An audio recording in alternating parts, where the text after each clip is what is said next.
അസ്സലാമു അലൈക്കും വറഹ്മത്തുള്ളാഹി തആല വബറകാതുഹു. ഈ ട്രാൻസ്ലേഷൻ്റെ തിയറികളായിരുന്നു നമ്മൾ ഇതുവരെ പറഞ്ഞുകൊണ്ടിരുന്നത്.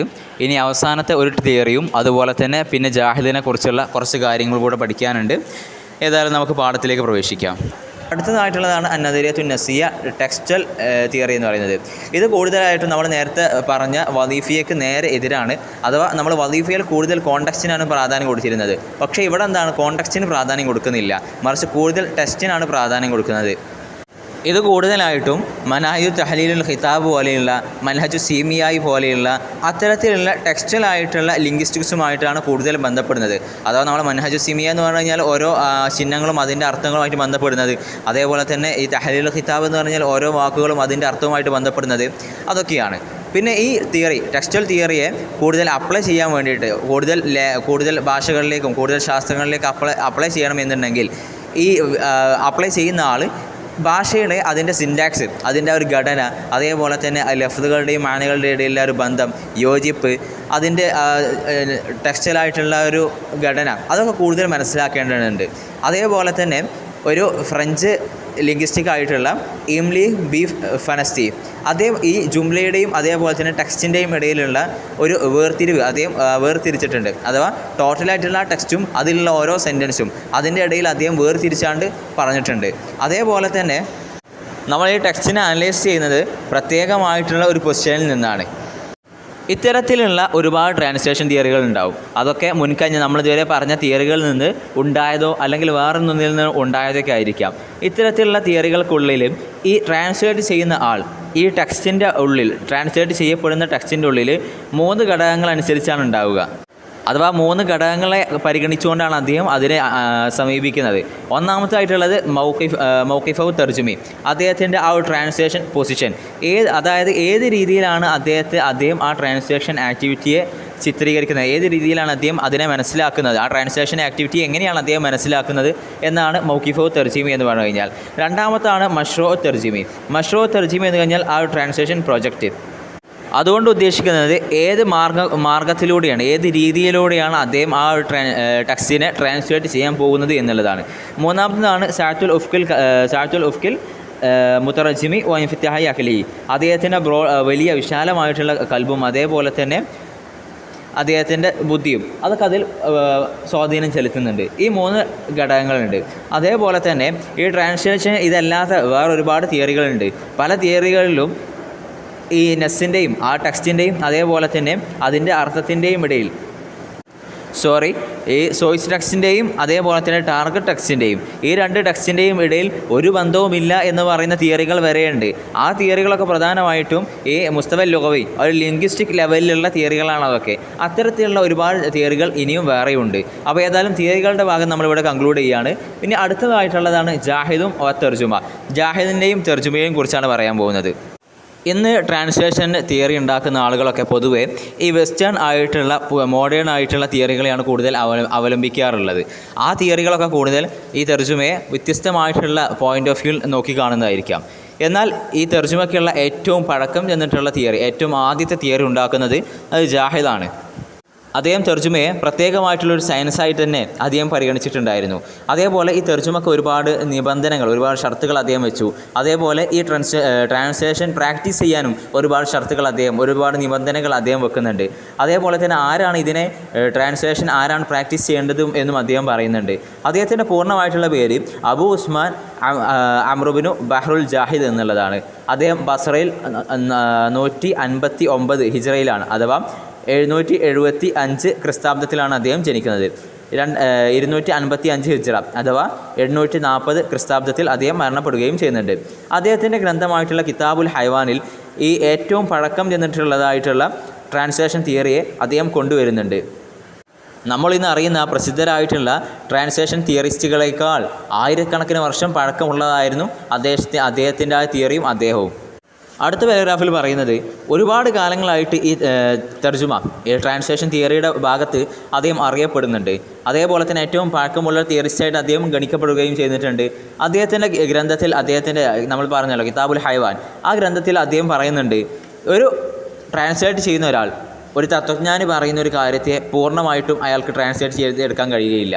കാരണം അദ്ദേഹം ആ ഒരു തത്വജ്ഞാനി പറയുമ്പോൾ അതിന് പ്രത്യേകമായിട്ടുള്ള അർത്ഥങ്ങളുണ്ടാവും. ആ അർത്ഥങ്ങളെയോ അതേപോലെ തന്നെ ഈ തത്വജ്ഞാനിയുടെ അഭിപ്രായത്തിൻ്റെ സൂക്ഷ്മമായിട്ടുള്ള പോയിൻ്റുകൾ അതിനെയോ അതേപോലെ തന്നെ അതിൽ ചുരുക്കി വെച്ചിട്ടുള്ള ഒരുപാട് പോയിൻ്റുകൾ, അതേപോലെ തന്നെ അതിലുണ്ടാവുന്ന അവ്യക്തമായിട്ടുള്ള പരിധികൾ, ഇതിനെയൊന്നും ഒരു തത്വജ്ഞാനി പറയുന്ന രീതിയിൽ ഒരിക്കലും ഒരു ട്രാൻസ്ലേറ്ററിന് അത് പറയാൻ കഴിയുകയില്ല. അതേപോലെ തന്നെ ആ ഒരു ട്രാൻസ്ലേഷനിലുള്ള പൂർണ്ണമായിട്ടുള്ളൊരു അമാനത്ത് അയാൾക്ക് വീട്ടിൽ കൊടുക്കാനും കഴിയില്ല. അഥവാ ഒരു തത്വജ്ഞാനി പറയുന്ന ഒരു കാര്യത്തെ ഒരിക്കലും ഒരു ട്രാൻസ്ലേറ്ററിന് മറ്റൊരു ഭാഷയിലേക്ക് മൊഴിമാറ്റം ചെയ്യാൻ പറ്റുകയില്ല. കാരണം അയാൾക്ക് മൊഴിമാറ്റം ചെയ്യുന്നുണ്ടെങ്കിലും അതിൽ ഈ തത്വജ്ഞാനി ഉൾക്കൊള്ളിച്ചിട്ടുള്ള ഒരുപാട് അവ്യക്തമായിട്ടുള്ള പോയിന്റുകൾ ഉണ്ടാവും. ആ പോയിന്റുകളിൽ നിന്നും ഈ ട്രാൻസ്ലേറ്റ് ചെയ്യുന്ന ആളുകൾക്ക് എന്ത് ചെയ്യാൻ കഴിയില്ല, മനസ്സിലാക്കാനോ അത് മറ്റൊരു ലാംഗ്വേജിൽ കൊണ്ടുവരാനോ കഴിയുകയില്ല.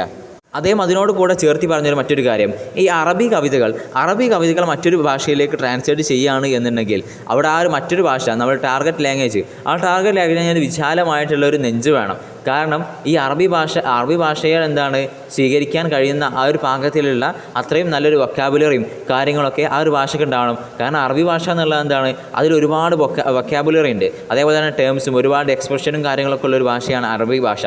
ആ അറബി ഭാഷയിലുള്ളൊരു കവിതയെ മറ്റൊരു ഭാഷയിലേക്ക് മൊഴിമാറ്റം നടത്തണമെന്നുണ്ടെങ്കിൽ ആ മൊഴിമാറ്റം നടത്തപ്പെടുന്ന ആ ടാർഗറ്റ് ലാംഗ്വേജിനും അത്തരത്തിലുള്ള വിശാലമായിട്ടുള്ള വൊക്കാബുലറി ഉണ്ടായിരിക്കണം.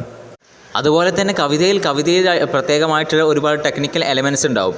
ആ കാര്യങ്ങളൊന്നും ഒഴിവാക്കി കഴിഞ്ഞാൽ കവിതയല്ലാതെയായി പോകും. ഏതുപോലെ ആ ഒരു കവിതയുടെ കോർവയും അതിൻ്റെ ഒരു ഭംഗിയും അതിൻ്റെ വസനും അതിൻ്റെ ഒരു അത്ഭുതവും ആ കാര്യങ്ങളൊക്കെ ഉണ്ടെങ്കിലേ ഒരു കവിതയാവുള്ളൂ. അതൊക്കെ ഇങ്ങനെ ട്രാൻസ്ലേറ്റ് ചെയ്യുമ്പോൾ എന്താകും, നഷ്ടപ്പെട്ടു പോകും. അപ്പോൾ അറബി ഭാഷയിലുള്ള കവിതയെ എന്ത് ചെയ്യുകയില്ല, ട്രാൻസ്ലേറ്റ് ചെയ്യാൻ പറ്റുകയില്ല. അത് രണ്ട് കാരണങ്ങളാണ് അദ്ദേഹം പറഞ്ഞിട്ടുള്ളത്. ഒന്ന്, അറബിയിലുള്ള അത്ര വൊക്കാബുലറിയും കാര്യങ്ങളൊന്നും മറ്റു ലാംഗ്വേജിലില്ല. രണ്ട്, അറബി കവിതയിൽ ഉണ്ടാകുന്ന ഒരുപാട് ടെക്നിക്കൽ എലമെൻറ്റ്സ് ഉണ്ട്. ആ ടെക്നിക്കൽ എലമെൻറ്റ്സ് ഒന്നും ട്രാൻസ്ലേറ്റ് ചെയ്യുമ്പോൾ കിട്ടുകയില്ല എന്നുള്ളതാണ് അദ്ദേഹം പറഞ്ഞിട്ടുള്ളത്. പിന്നീട് ജാഹിദ് പറയുന്നു, വേറൊരു ഇതിൽ അദ്ദേഹം പറയുന്നുണ്ട്, ഇതേപോലെ തന്നെ ഈ കവിതയുടെ ശ്രേഷ്ഠത, ഏറ്റവും ശ്രേഷ്ഠമായിട്ടുള്ള കവിത എന്ന് പറയുന്നത് അത് അറബി കവിതയാണ്. അതേപോലെ തന്നെ അത് അറബി സംസാരിക്കുന്ന ആളുകൾക്ക് അത് ചെയ്യാൻ കഴിയുള്ളൂ. അതേപോലെ ഈ കവിത എന്നുള്ളത് ഒരിക്കലും ട്രാൻസ്ലേറ്റ് ചെയ്യപ്പെടാൻ കഴിയുകയില്ല, അതിനെ ട്രാൻസ്ലേറ്റ് ചെയ്യാൻ പറ്റുകയില്ല. കാരണം എപ്പോഴാണോ അത് ട്രാൻസ്ലേറ്റ് ചെയ്യപ്പെടുന്നത് ആ സമയത്ത് അതിൻ്റെ ആ ഒരു കോർവ മുറിഞ്ഞു പോകും. അതേപോലെ തന്നെ അതിൻ്റെ വസന നഷ്ടപ്പെട്ടു പോകും, അതിൻ്റെ ആ ഒരു ഭംഗി നഷ്ടപ്പെട്ടു പോകും, അതിൻ്റെ ആ ഒരു അത്ഭുതമുള്ള സ്ഥലങ്ങളൊക്കെ നഷ്ടപ്പെട്ടു പോകും. എന്നാൽ ഒരു ഗദ്യം അങ്ങനെയല്ല, ഒരു ലേഖനം അങ്ങനെയല്ല. ലേഖനത്തെ നമ്മൾ സിമ്പിളായിട്ട് എന്ത് ചെയ്യാൻ കഴിയും, നമുക്ക് ട്രാൻസ്ലേറ്റ് ചെയ്യാൻ കഴിയും എന്നാണ് അദ്ദേഹത്തിൻ്റെ അഭിപ്രായം. അതേപോലെ തന്നെ അദ്ദേഹം ചോദിക്കുകയാണ്, എങ്ങനെയാണ് അതിൻ്റെ പൂർണ്ണമായിട്ടുള്ള അർത്ഥത്തിൽ ഒരാൾക്ക് അതിനെ വീട്ടിയെടുക്കാൻ കഴിയുക. അതേപോലെ തന്നെ അതിൻ്റെ അൽഫാദുകളുടെ, ഈ അറബി കവിതകളിൽ ഉണ്ടാകുന്ന ഒരുപാട് അൽഫാദുകൾ, അതിൻ്റെ സർഫുകൾ ഉണ്ടാവും.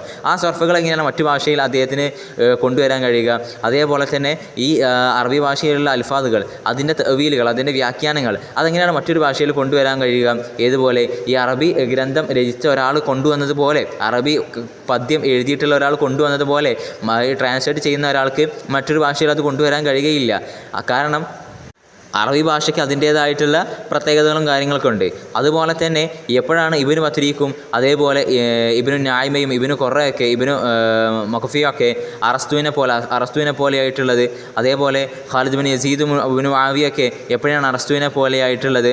അഥവാ മറ്റു ലാംഗ്വേജുകൾ എന്താവുകയില്ല, അറബിയെ പോലെ ആവുകയില്ല എന്നുള്ളതാണ് അദ്ദേഹം ഉദ്ദേശിക്കുന്നത്. പിന്നീട് ജാഹിദ് ഇവിടെ നമുക്ക് വ്യക്തമാക്കി തന്നത്, ഇവിടെ ജാഹിദ് ഈ കാര്യങ്ങളൊക്കെ പറയൽക്കൊണ്ട് നമുക്ക് വ്യക്തമാക്കി തന്നത് എന്താണ്, അതിൻ്റെ ഒരു ടോട്ടൽ ആശയം എന്താണ്, ഒരു യാഥാർത്ഥ്യമായിട്ടുള്ള ശരിക്കുമുള്ള ഒരു ട്രാൻസ്ലേഷൻ എന്ന് പറയുന്നത് വളരെയധികം വളരെയധികം പ്രയാസമുള്ള ഒരു കാര്യമാണ്. ഒരിക്കലും ആ ഒരു രീതിയിൽ വളരെയധികം കഷ്ടപ്പെട്ടല്ലാതെ ആ ഒരു രീതിയിൽ ഒരാൾക്കും ട്രാൻസ്ലേറ്റ് ചെയ്യാൻ കഴിയുകയില്ല. അതേപോലെ തന്നെ ഒരിക്കലും ഈ ഒരു ബേസിക്കായിട്ടുള്ള സോയിസ് ടെക്സ്റ്റ്, ആ സോയിസ് ടെക്സ്റ്റിനെ ഒരിക്കലും എന്താവുകയില്ല, ഈ മുത്തറജിമിന് ട്രാൻസ്ലേറ്റ് ചെയ്യുന്ന ആൾക്ക് ഈ സോയിസ് ടെക്സ്റ്റ് എഴുതിയ ആളെ പോലെ ആവാൻ കഴിയുകയില്ല. കാരണം ഈ സോയിസ് ടെക്സ്റ്റിൽ ഒരുപാട് മറഞ്ഞിരിക്കുന്ന ഒരുപാട് പോയിന്റുകളും കാര്യങ്ങളൊക്കെ ഉണ്ടാവും. അതൊക്കെ ഈ എഴുതിയ ആൾക്ക് നന്നായിട്ട് അറിയും. പക്ഷേ ഈ ട്രാൻസ്ലേറ്റ് ചെയ്യുന്ന ആൾക്ക് എന്താവുകയില്ല, അതറിയുകയില്ല. അയാളുടെ മുമ്പിൽ വെറും ഒരു ടെക്സ്റ്റ് മാത്രമാണ് അതിലുള്ള മറിഞ്ഞിരിക്കുന്ന കാര്യങ്ങളൊന്നും അയാൾക്ക് അറിയുകയില്ല. അതേപോലെ തന്നെ ജാഹിദ് എന്ത് ചെയ്തിട്ടുണ്ട്, ഈ ഒരു മേഖലയിൽ ഒരുപാട് കാലം പഠിക്കുകയും അതേപോലെ തന്നെ അദ്ദേഹം ഈ മേഖലയിൽ സമഗ്രമായിട്ടുള്ള പഠനങ്ങൾ നടത്തുകയും ചെയ്തിട്ടുണ്ട്. ഇതോടെ ഈ ഒരു പാഠഭാഗം നാം പൂർത്തിയായിട്ടുണ്ട്. ഈ ട്രാൻസ്ലേഷൻ തിയറികൾ പൂർത്തിയായിട്ടുണ്ട്. ഇതൊരു കാര്യമായിട്ടും എസ്സേ ക്വസ്റ്റ്യൻസ് ആണ് വരാറുള്ളത്. ഒന്നുകിൽ നമ്മുടെ ആദ്യ ഭാഗത്തു നിന്നുള്ളതായിരിക്കും, അല്ലെങ്കിൽ രണ്ടാമത്തെ ഭാഗത്തു നിന്നുള്ളതായിരിക്കും. ഏതായാലും ഈ പ്രധാനമായിട്ടുള്ള തിയറികളൊക്കെ പഠിച്ചു വെക്കുക. ഏത് എസ്സേ ക്വസ്റ്റ്യൻ വന്നു കഴിഞ്ഞാലും എഴുതാൻ കഴിയുന്ന രീതിയിൽ. പിന്നീട് ഇവിടെ കുറച്ച് ക്വസ്റ്റ്യൻ ആൻസറുകൾ കൊടുത്തിട്ടുണ്ട്. അത് നമുക്ക് സൗകര്യത്തിനനുസരിച്ച് നോക്കാം. നമുക്ക് ഇതുവരെ പഠിച്ച കാര്യങ്ങൾ തന്നെയാണ് അവിടെ കൊടുത്തിട്ടുള്ളത്. അതിൽ ആദ്യ ക്വസ്റ്റ്യൻ ആയിട്ടുള്ളത് എന്താണ് ട്രാൻസ്ലേഷൻ തിയറി എന്ന് പറഞ്ഞു കഴിഞ്ഞാൽ എന്താണ് ട്രാൻസ്ലേഷൻ തിയറി എന്ന് പറഞ്ഞു കഴിഞ്ഞാൽ അതിൻ്റെ മബാദിയു തർജുമ, ട്രാൻസ്ലേഷൻ്റെ പ്രിൻസിപ്പിൾസും ബേസിക് ആയിട്ടുള്ള പ്രിൻസിപ്പിൾസ് പഠിക്കുക എന്നുള്ളതാണ് ആ തർജുമൻ്റെ തിയറി എന്ന് പറയൽ കൊണ്ട്. അതേപോലെ തന്നെ ഈ 3 മദ്രസയിൽ നിന്ന് വന്ന പ്രധാനപ്പെട്ട ആളുകളാണ് ചോദിക്കുന്നത്. നമുക്കറിയാം ഡാനിക്ക സെലനോവിച്ച്, അതേപോലെ തന്നെ മാരിയൻ ലെഡറർ, പിന്നെ ജീൻ പോൾ വീനെ, ജീൻ ഡാർബൽനെറ്റ്, മോനാൻ, ഇവരൊക്കെയാണ് ഇതിലെ പ്രധാനമായിട്ടുള്ള ഈ 3 മദ്രസകളിൽ വന്ന ആളുകൾ. പിന്നെ അതേപോലെ തന്നെ നദരിയത്ത് പ്രസിദ്ധമായിട്ടുള്ള ട്രാൻസ്ലേഷൻ തിയറികൾ ഏതൊക്കെയാണ്? ഒന്ന് തഫ്സീരിയ, നദരിയാത്തു തഫ്സീരിയ, നദരിയാത്തു നസ്സിയ, നദരിയാത്തുൽ ഉസ്ലൂബിയ, നദരിയാത്തുൽ വദീഫിയ, ഇതൊക്കെ പ്രധാനമായിട്ടുള്ള തിയറികളാണ്. അടുത്തതായിട്ടുള്ള നോം ചോസ്കിയുടെ പ്രധാനമായിട്ടുള്ള ഒരു തിയറി എന്താണെന്നുള്ളതാണ്. അദ്ദേഹത്തിൻ്റെ പ്രധാനപ്പെട്ട തിയറി ആയിരുന്നു നഹ്വു തൗലീദി എന്ന് പറയുന്നത്, അഥവാ ജനറേറ്റീവ് ഗ്രാമർ എന്ന് പറഞ്ഞു കഴിഞ്ഞാൽ, അഥവാ ഈ ഗ്രാമർ, ഈ ഒരു ഭാഷ എന്ന് പറഞ്ഞു കഴിഞ്ഞാൽ ഏതൊരാളുടെയും എല്ലാവരുടെയും ഉള്ളിലുണ്ടാകുന്ന ഒരു ഭാഷയുടെ അടിസ്ഥാനപരമായിട്ടുള്ള നിയമങ്ങളുണ്ട്. ആ നിയമങ്ങളിൽ നിന്നാണ് ഭാഷ ഉണ്ടാകുന്നതെന്നാണ് അദ്ദേഹത്തിൻ്റെ അഭിപ്രായം. അതേപോലെ തന്നെ നദീറത്തു ദലാലിയ എന്ന് പറഞ്ഞു കഴിഞ്ഞാൽ എന്താണ്? ആ ദലാലിയ തിയറി എന്ന് പറഞ്ഞു കഴിഞ്ഞാൽ എല്ലാ ഭാഷയിലും എന്തുണ്ടാകും? കുറച്ച് സൈനുകളും കാര്യങ്ങളൊക്കെ ഉണ്ടാകും. അപ്പോൾ നമ്മൾ ഈ സോഴ്സ് ലാംഗ്വേജിലുള്ള ആ സൈനിനെ അതേ രീതിയിലുള്ള സൈനുകൾ കൊണ്ട് ടാർഗറ്റ് ലാംഗ്വേജിലുള്ള അതേ രീതിയിലുള്ള സൈനുകൾ എന്ത് ചെയ്യുക? കൊണ്ടുവരിക. അതാണ് ഇവിടെ ഉദ്ദേശിക്കുന്നത്. അസ്സലാമു അലൈക്കും വറഹ്മത്തുള്ളാഹി തആല വബറകാതുഹു.